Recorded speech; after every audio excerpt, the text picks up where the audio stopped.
Pierre check दिलाय की तुम्ही कसंही वागावं काही वागावं, नाही आहे तसं नाही आहे. जी काही जीवनाचा नीतिमत्तेचे नियम आहे ते प्रत्येकाने पाळायला पाहिजेत. एवढ्याकरता राम आदर्श आहे आणि अध्यात्माकरता कृष्ण आहे. नमो माय भाषा. ही दोन तत्व नेहमीच सांगतोय रोज पुन्हा पुन्हा. झाल ऐक म्हणे, काय झालं म्हणे कृष्णा. एक पती पत्नी होते, चांगलं होतं दोघांचं अतिशय प्रेम एकमेकांवर. ती त्याला सोडून कधी राहतच नव्हती. आणि एकदा असं घडलं, तो व्यापार धंदा करता गावी गेला.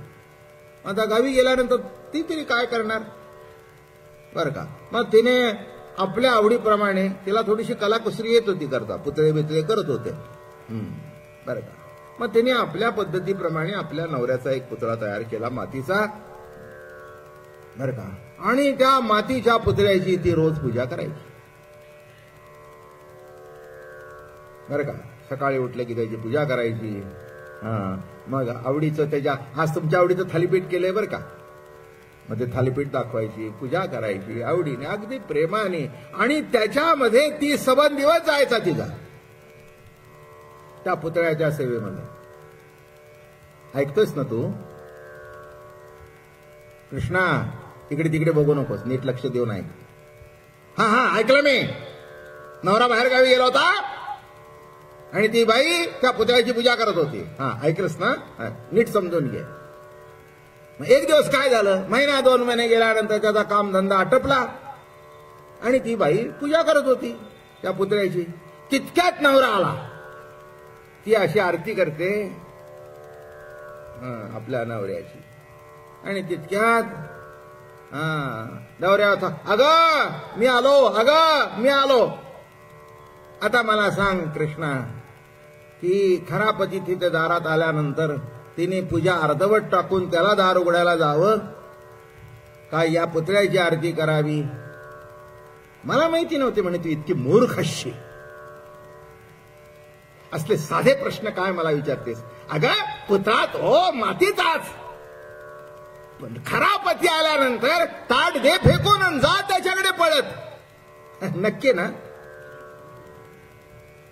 नक्की ना. अरे मग आम्ही तरी काय केलं.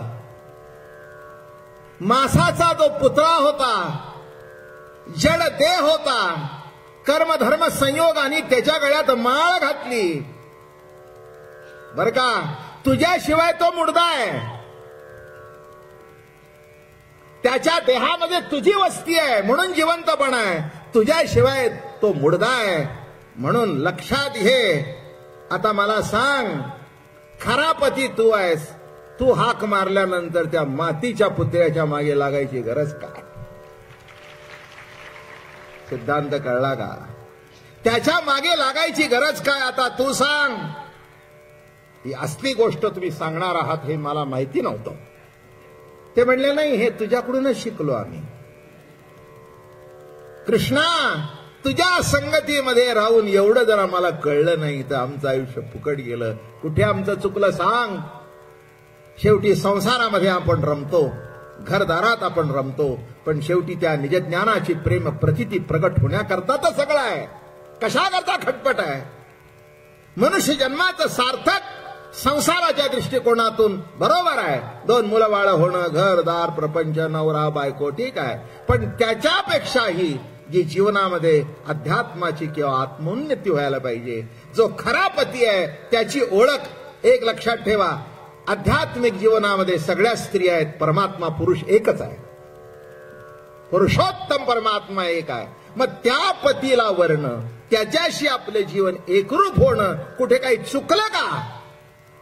एवढं म्हटल्याबरोबर बर बर बर बर जास्ती शहाणपणा करू नका, मला शिकवू नका. कामाग्नी कृश पडिले सकळ, मांडियेला खेळ मनमथाचा. या रास क्रीडेचा दुसरा एक भाग आहे की मनमथ, याला सुद्धा अहंकार झाला होता की भल्या भल्याला मी आडवं केलंय, या कृष्णाला सुद्धा आडवं करीन बरं का. म्हणून या लीलेचं वर्णन, रासक्रीडेचं कामविजय लीला, दुसरं वर्णन काय आहे? काम विजय लीला. म्या गोपिकासी काम केला की त्यांचा निशेष काम हरला. विचार न करतिया बोला कृष्ण व्यभिचारीला मूर्ख म्हणती. काय सांगतायत नाथ महाराज भागवतात? म्या गोपिकासी काम केला नव्हे नव्हे निशेष काम हरिला. विचार न करतिया बोला कृष्ण व्यभिचारीला मूर्ख म्हणती. ज्यांना कळत नाही ते म्हणतात व्यभिचार, पण ज्यांना कळतात ते म्हणतात नाही. जीवनामध्ये हे घडायलाच पाहिजे, आत्मरती घडलाच पाहिजे. आणि आत्मरती घडायचा असेल तर हे नको ते जवळ आलेत. लक्षात ठेवा, पहिला तोच आहे, नंतर बाप, नंतर आई, नंतर नवरा, नंतर भाऊ, हे सगळे मागून आलेले आहेत. ओरिजिनल कोण आहे? ओरिजिनल पती कोण आहे? अहो तोच आहे. हे समजण्याकरता ही रासक्रीडा केलेली आहे. आणि कामाला मोठा अहंकार होता. तो म्हणाला मी भला भल्याला लोळवलं, शंकराला लोळवलं, विष्णूला सुद्धा संपवलं. पराशराची अवस्था काय करून टाकली. विश्वामित्र 1000 वर्ष डोळे झाकून बसला. एकदा उघडला मेनका जन्माला आली. अहो एक का भानगडी आहेत? पुराण तुम्ही काढून बघा, अवघड आहे सगळं बरं का. म्हणून पुराण केव्हा तरी बघावी, ज्ञानेश्वरी रोज वाचावी. पुराण केव्हा तरी बघितलं तरी ठीक आहे, न बघितलं तरी ठीक आहे. काय ज्ञानेश्वरीमध्येच कामविजय प्राप्त होईल. आणि हीच रासलीलेचं सार आहे. रासलीलेचं सार हाच आहे. आणि तो म्हणाला मी तुला बघून घेतो. भला भल्याला तुम्ही चित केले, तुला सोडीन का कृष्णा?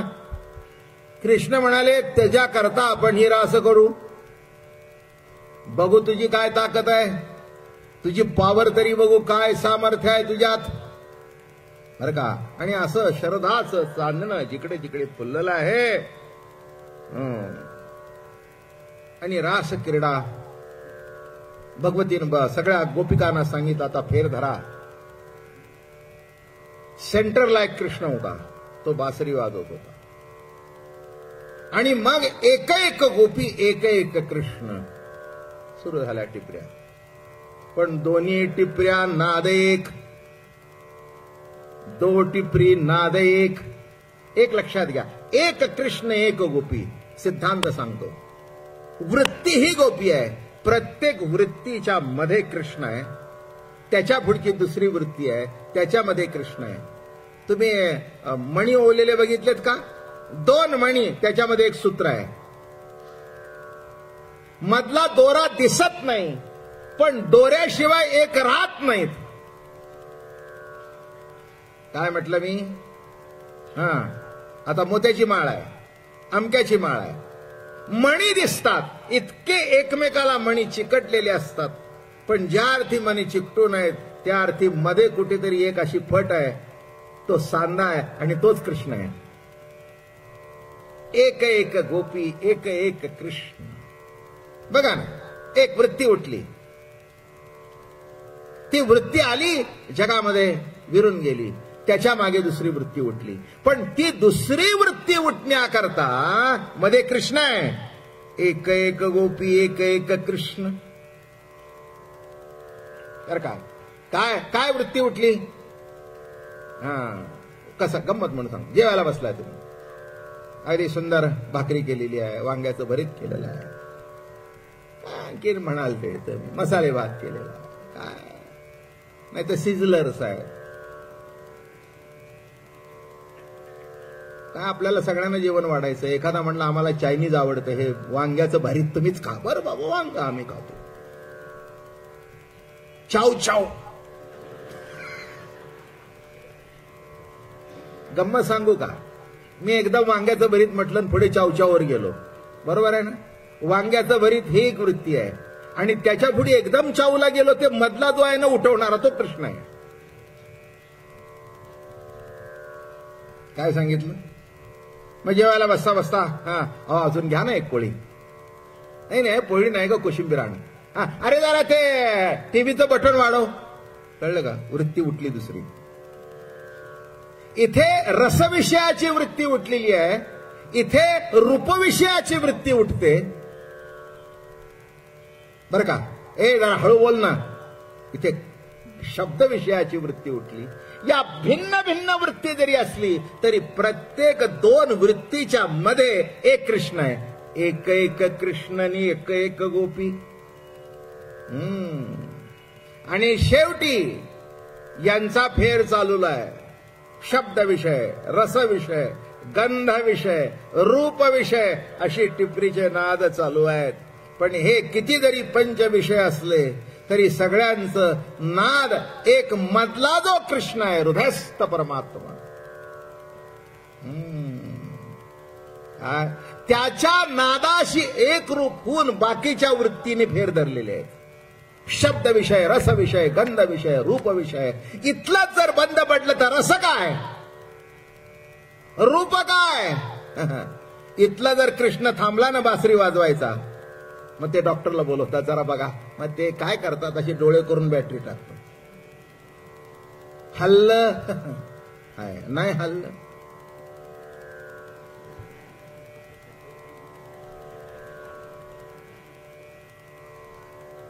मी म्हटलं तुम्ही असं करून काय बघितलं? अहो म्हणले जर प्रकाश टाकला आणि जर नजर चमकली तर समजायचं जिवंत आहे. काहीच नाही. भगवंताशी एकरूप झालं.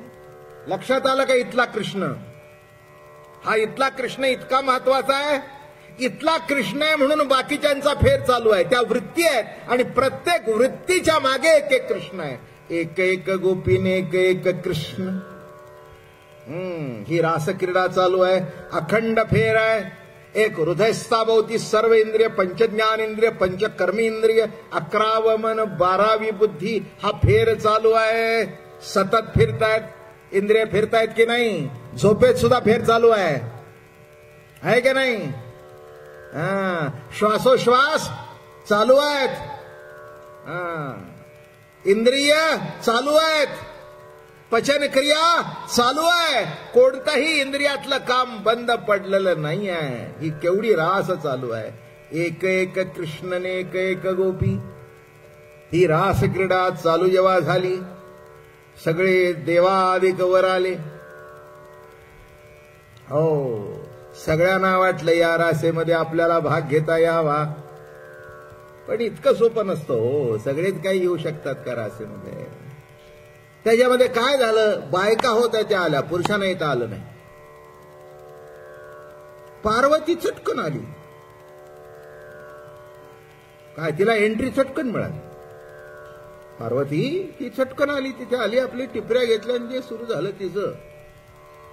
शंकर महाराज मग तिने आल्यानंतर सांगितलं, काय तुम्हाला सांगू रासेतला आनंद. काय आनंद? रास म्हणजे रास नाही, एक मोठा शब्द वापरतो, समजेल. ब्रह्मसंस्पर्श. काय आहे? ब्रह्मसंस्पर्श. काही स्पर्शामध्ये विकार आहे आणि ज्या स्पर्शामध्ये प्रभू प्रेमाचा विकास आहे त्याला म्हणावं ब्रह्मसंस्पर्श. तर का स्पर्श विकार नाही, विकास. तर का तेव्हा तो ब्रह्मसंस्पर्श होता. बर का? आणि तो स्पर्श जाणून घेण्याकरता शिव भगवान काय पार्वती ते म्हणाले, विचारू नका. हे अनुभवाचे जोगे नव्हे बोलायचे. हे अनुभवाचे जोगे नव्हे बोलायचे. पार्वती म्हणाली, शिवा हे विचारू नका. ते म्हणाले, पण मला पण रासेत यायचंय. म्हणले, tickets only for ladies, no लेडाज.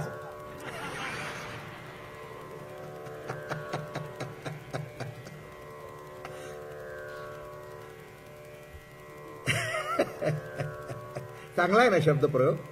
हे वाईट नाही. ऑपोजिट घेतलं, दुसरं काय केलं? Only for ladies. आता काय ओनली फॉर लेडीज? काय शिव आपलं ते वर येत आहेत, बघतायत. अगं म्हणाली पार्वती, काय तुझ्या जीवाला वाटतं का एकटी अप्पलपोटी आहेस? घरामध्ये म्हणतोस तुमच्याशिवाय मला काही, तुम्हाला दिल्याशिवाय मला खावत नाही, तुम्हाला घेतल्याशिवाय, आणि एकटीच आनंद बघतोय सा. अगं साधे आनंद सगळे घे माझ्याकडून हिरून, पण हा ब्रह्मानंद दे. आता काय करू म्हणे. ती म्हणाली रास चालू आहे, ती एंट्री कोणालाच नाही म्हणली. एवढं कर, भगवंताच्या समोर जाशील तेव्हा एक आम्हाला कॉम्प्लिमेंटरी घेऊन ये. कॉम्प्लिमेंटरी पास तुम्हाला सगळ्यांना माहितीच आहे. झालं. कृष्ण भगवंतासमोर गेल्यानंतर पार्वती खाली वाकली. म्हणे काय कसे काय आहेत आमचे शिव भगवान. ते म्हणाले तळमळत आहेत, तळमळत आहेत.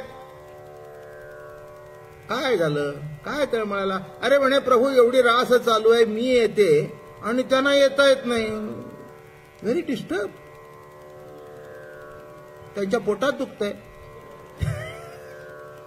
काय हो, त्यांचा जीव वर खाली होतोय. अगं म्हणाले पार्वती तुला माहिती आहे इथे तर काही पुरुषांना कोणाला एंट्री नाही आहे, सगळ्या गोपिका आहेत. आता काय करावं. मोठी मजेशीर गोष्ट आहे बरं, काही घडलेली गोष्ट आहे, मजेशीर गोष्ट आहे. झालं बाबा. ते मग म्हणाले जाऊन विचारू नये. मग शिवाला सांगितलं बा जमत नाही. त्यांना सांग मी लुगडं नेसून येतो.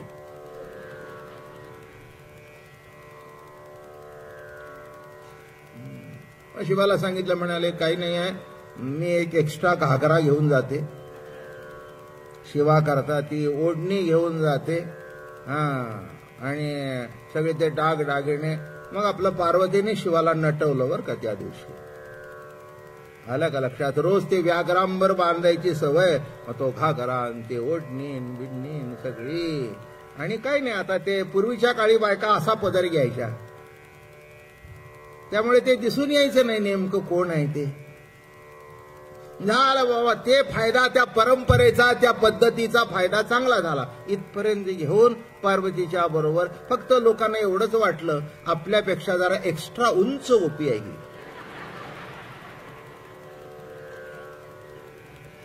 अर्थात ज्ञान कल्याण शिवाची उंची सर्वापेक्षा श्रेष्ठच आहे ना. शंकर इति शांकर बर का. हे शिव भगवंताचं म्हणजे काही सोपं आहे का. मी मागे सांगितलं तुम्हाला, शिवलाय म्हणून शिव, ज्या दिवशी शिवणार नाही त्या दिवशी शव. दोन शब्द किती जवळचे आहेत. आता शिव म्हणजे काय, काय ज्ञान कल्याण शिव आहे तो. असं का काही साधं सुद्धा आहे का काही काम. ते उंची त्याची जास्तीच होती. सगळे म्हणाले कसं काय एवढं उंच, काय करायचं तुला, तुझं काही संबंध आहे का, असं आहे का की इतक्या फुटाची उंची, ही काही मिलिटरीतली भरती आहे का. ये ना बापडी येते तर तुला काय करायचंय. आणि झालं बाबा. त्या रासेमध्ये ते शोक सुद्धा सुरू झालं. कम्मा मारा नंद जिनोला. जे कम्मा मारा सुरू झालं तुम्हाला सांगू, मोरली सारी बजाय. जेव्हा ती रास गर्भा सुरू झाला, नाचतायत. नाचता नाचता गेले किती वर. आणि त्या गोपींना कळे ना की इतक्या गुळगुळीत तोंडाचे आम्ही, आणि ही मिशाळ गोपी कुठून आली. ते म्हणे डिफेक्ट ऑफ द हॉर्मोन्स.